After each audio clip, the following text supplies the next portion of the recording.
হিমাঙ্কের নিচে তাপমাত্রা নেমেছে ভূস্বর্গখ্যাত কাশ্মীরের। কনকনে ঠান্ডায় কাঁপছে জম্মু ও কাশ্মীর। আগামী কিছুদিন জম্মু ও কাশ্মীরে শৈত্যপ্রবাহের সতর্কতাও জারি করেছে স্থানীয় আবহাওয়া দপ্তর। সংবাদ মাধ্যম কাশ্মীর অবজারভার জানায়, -6.2 ডিগ্রি তাপমাত্রায় জমে গিয়েছে অন্যতম পর্যটন আকর্ষণ শ্রীনগরের ডাল লেক। বরফের চাদরে ঢাকা এ লেকে বাধার মুখে পড়ছে নৌকা চলাচল। প্রতিদিনই বাড়ছে ঠান্ডার তীব্রতা। হিমাঙ্কের নিচে নামা তাপমাত্রায় বিপর্যস্ত জনজীবন।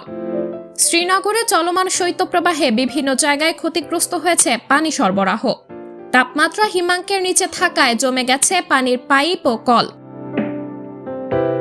শৈত্যপ্রবাহের কারণে চলাফেরা কঠিন হয়ে পড়েছে স্থানীয়দের। বলা হচ্ছে, গত 5 দশকের মধ্যে কাশ্মীরের শ্রীনগরে এবছর সবচেয়ে বেশি ঠান্ডা পড়েছে। ভারতের আবহাওয়া বিভাগ জানায়, কাশ্মীরে শীতের প্রকোপ আগামী 25 ডিসেম্বর পর্যন্ত থাকবে। প্রবল শৈত্যপ্রবাহের সতর্কতাও জারি করা হয়েছে।